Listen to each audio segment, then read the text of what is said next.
Sir నమస్కారం sir. నమస్తే. Sir మరి కేజ్రీవాల్ గారు అలా బెయిల్ మీద బయటకి రాగానే ప్రచారాలైతే జోరుగా చేయడం చూస్తున్నాం సార్. అందులో బీజేపీ పైన తీవ్రంగా విమర్శలు చేయడం చూస్తున్నాం. అంటే మోదీ గారికి 75 సంవత్సరాలు మరి సెప్టెంబర్‌లోకి వస్తుంది. మరి ఒకవేళ అధికారంలోకి వచ్చి ఆయన ప్రైమ్ మినిస్టర్ అయితే తప్పుకుంటారా? అంటే 75 సంవత్సరాల తర్వాత ఉండకూడదని ఆయనే ప్రవేశపెట్టారు. మరి ఆయన తప్పుకుంటారా అన్నట్టుగా ప్రశ్నించారు. అలాగే యోగి ఆదిత్యనాథ్ గారిని కూడా అధికారంలోకి వచ్చిన తర్వాత పక్కకు తప్పిస్తారని కూడా చెప్పడం చూస్తున్నాం సార్. మరి ఆయన వ్యాఖ్యలపైన మీ ఒపీనియన్ ఏంటి సార్? అంటే ఒకటి హ్మ్. మోడీ గారే ఇంతకుముందు స్పష్టంగా చెప్పాడు. 2 టర్మ్స్ నేను చేస్తాను గానీ, థర్డ్ టర్మ్ పార్టీ అధికారంలోకి వచ్చినా నేను ఉండకపోవచ్చు అనే సూచన ఆయన ఆల్రెడీ ఇచ్చున్నాడు. ఓకే. అయితే వాళ్ళ థింక్ ట్యాంక్ ఒకటి ఉంది కదా, నాగ్పూర్ యూనివర్సిటీ. హ్మ్. నాగ్పూర్ హెడ్ క్వార్టర్స్ నుంచి ఏ సందేశం వస్తే దాన్ని పాటిస్తాడు ఆయన. మోడీని కొనసాగమంటే కొనసాగుతాడు. అంతే తప్ప ఆ రోజున 70కి తప్పుకుంటానన్నాను, లేకపోతే థర్డ్ టర్మ్ రానన్నాను, ఇవన్నీ వ్యక్తిగత అభిప్రాయాలు. వాళ్ళ థింక్ ట్యాంక్ ఒపీనియన్ కనుక దీనికి డిఫరెంట్గా ఉంటే అకార్డింగ్ టు ఆ అభిప్రాయం వీళ్ళ అభిప్రాయాలు మార్చుకుంటారు. ఇప్పుడు మోడీ గారు గత ఎన్నికలప్పుడు వచ్చాడు ఇక్కడ ప్రచారానికి.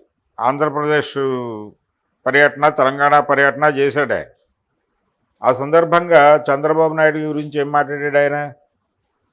చాలా స్పష్టంగా, చంద్రబాబు నాయుడు నాకంటే సీనియరు, ఆయన వెన్నుపోటు పొడవటంలో చాలా సీనియరు, పర్టికులర్గా ఎన్టీ రామారావు లాంటి నాయకుడికి వెన్నుపోటు పొడవటంలో నాకు సీనియరు. అలాగే ఆయన రకరకాల సెటైర్లు వేశాడు చంద్రబాబు మీద. కొత్త కొత్త కూటములు కట్టడంలో సీనియరు, ప్రతి ఎన్నికకి ఒక కొత్త కూటమితో వెళ్ళటంలో సీనియరు, ఆయన ఎప్పుడు ఏ పార్టీతో పొత్తు పెట్టుకుంటాడో తెలియని ఒక విచిత్ర పరిస్థితిని క్రియేట్ చేయడంలో సీనియరు అని చాలా జోకులు వేశాడు. మరి ఇన్ని జోకులు వేసి, రెండోది ఆయన చాలా స్పష్టంగా చెప్పిన మాట ఏంటంటే, గత ఎన్నికల్లో చంద్రబాబు నాయుడు ఆంధ్రప్రదేశ్ ఏర్పాటు చేసిన తర్వాత, ఆంధ్రప్రదేశ్ ఏర్పడిన తర్వాత వచ్చినటువంటి మొదటి ప్రభుత్వానికి నాయకత్వం వహించిన నాయకుడిగా ఆంధ్ర ప్రాంత ప్రజల కలల్ని చిదిమేశాడు అన్నాడు ఆయన చాలా స్పష్టంగా. ఆంధ్ర ప్రజల కలల్ని చిదిమేసిన చంద్రబాబు అన్న మోడీ ఇప్పుడు చంద్రబాబు విజనరీ అని మాట్లాడితే ఎట్లా కుదురుతుంది? ఏమైపోయినాయి పాత అభిప్రాయాలు? అప్పుడు చెప్పిన అభిప్రాయాలుగా వెన్నుపోటు పోవడంలో సీనియర్ అని. ఇప్పుడు ఏమైపోయినాయి? ఇప్పుడు ఎందుకు మాట్లాడ్డా ఆ మాటలు? మోడీ గురించి చంద్రబాబు అడ్డదిడ్డంగా మాట్లాడాడుగా, అవన్నీ ఇప్పుడు వీళ్ళు వేదికల మీద కూర్చొని మాట్లాడుకుంటే, మోడీ చంద్రబాబులు ఇద్దరి మీద సెటైర్లు వేసిన పవన్ కళ్యాణ్ ఇప్పుడు వెళుతూనే ఉన్నాడు కదా. అందుకని అభిప్రాయాలు, పరిస్థితులకు అనుగుణమైనటువంటి అభిప్రాయాలు మాత్రమే రాజకీయాలు మాట్లాడతాయి. ఓకే. నిబద్ధత, నిలకడ ఉండదు. ఇప్పుడు అభిప్రాయాలు చెప్పే వాళ్ళకి, రాజకీయాలు మీద మాట్లాడేటువంటి వ్యాఖ్యానం చేసే వాళ్ళకి ఒక సైద్ధాంతిక నేపథ్యం ఉండొచ్చు. ఆ ప్రాతిపదికలో నుంచి వాళ్ళు ఆ దృక్పథంలో నుంచి మాట్లాడవచ్చు. కానీ యాక్టివ్ పొలిటీషియన్లో ఉన్న, పాలిటిక్స్లో ఉన్నవాడు, యాక్టివ్ పొలిటీషియన్గా ఉన్నవాడు స్ట్రైట్గా ఒకటే మాట్లాడతాడు చివరి వరకు అనుకోవడం తప్పు. అది అత్యాశే అవుతుంది. ఎందుకంటే వ్యూహం, ఎత్తుగడలు అని రెండు ఉంటాయి రాజకీయాల్లో. అధికారంలోకి రావడం వ్యూహం అనుకున్నప్పుడు దానికి ఎటువంటి ఎత్తుగడలు వేయాలి అనేది ఒక ప్రోగ్రామ్ డిజైన్ అవుతుంది. దాంట్లో వాడు నిన్నటిదాకా తిట్టినోడితో కలవచ్చు, నిన్నటిదాకా కలిసి ఉన్నోడిని తిట్టాల్సి రావచ్చు, ఏదైనా జరగచ్చు. దీన్ని అర్థం చేసుకోవడానికి ప్రజలు కూడా సిద్ధపడిపోయిన తర్వాత వీళ్ళు సిగ్గుగా మాట్లాడుతున్నారు. కాకపోతే సోషల్ మీడియాలో ఆ పాతది, ఆ రోజు ఇలా మాట్లాడాడు, ఈ రోజు ఇలా మాట్లాడాడు, ఇవన్నీ కలిపి ఒక వీడియో చేసి సర్క్యులేషన్లో పెడుతున్నారు. జనాలు కూడా ఎంటర్టైన్ అవుతున్నారు. చాలా పెద్ద విజయం సాధిస్తున్నాయి ఆ వీడియోలు. చాలా ఎక్కువ వ్యూవర్స్ని ఆకట్టుకోగలుగుతున్నాయి. ఇదంతా ఒక గొడవ, అంతవరకే. ఒపీనియన్స్ మార్చుకోకపోతే పొలిటీషియన్ కానేరడు అని గురజాడ అప్పారావు గారు కన్యాశుల్కంలో రాశాడు. ఒపీనియన్స్ మార్చుకోని వాడు పొలిటీషియన్ కానేరడు అని. అందుకని మోడీ గారు ఆ 70 ఏళ్ల అభిప్రాయం కూడా వీడ్చి అవతల పాడేస్తాడు.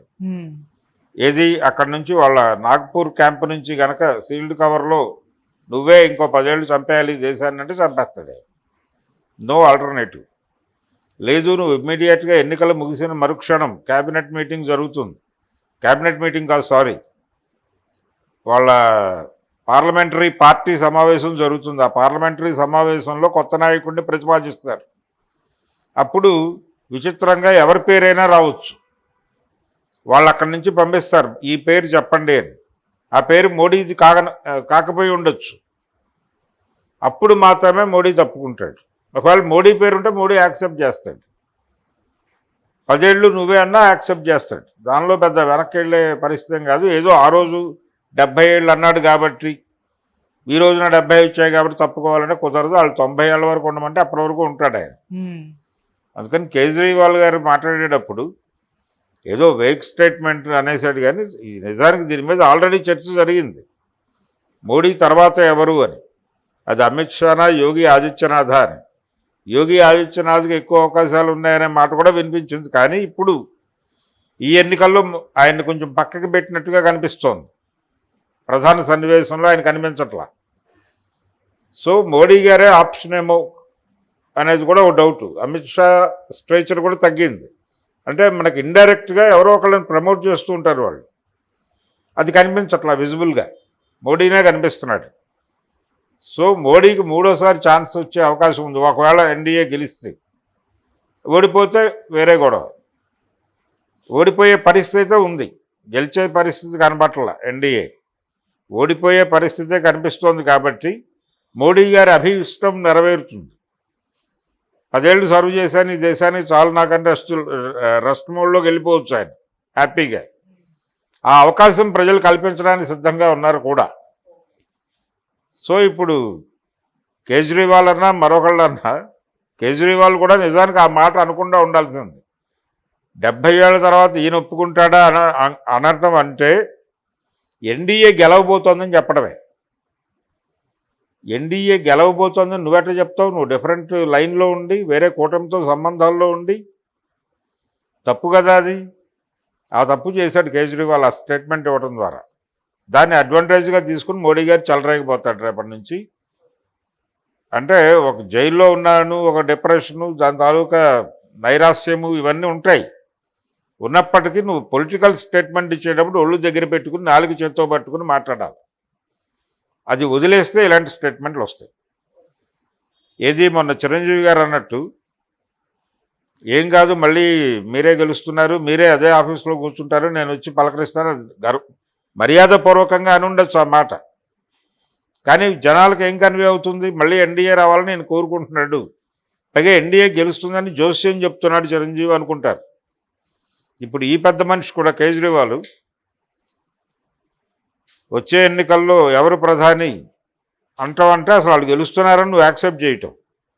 అందుకని పొలిటికల్ స్టేట్మెంట్ ఇచ్చేటప్పుడు జాగ్రత్త పాటించకపోవడం వలన వచ్చిన ఒక అపసవ్య ప్రకటనగానే దీన్ని అర్థం చేసుకుంటాను నేను. Thank you so much. Thank you.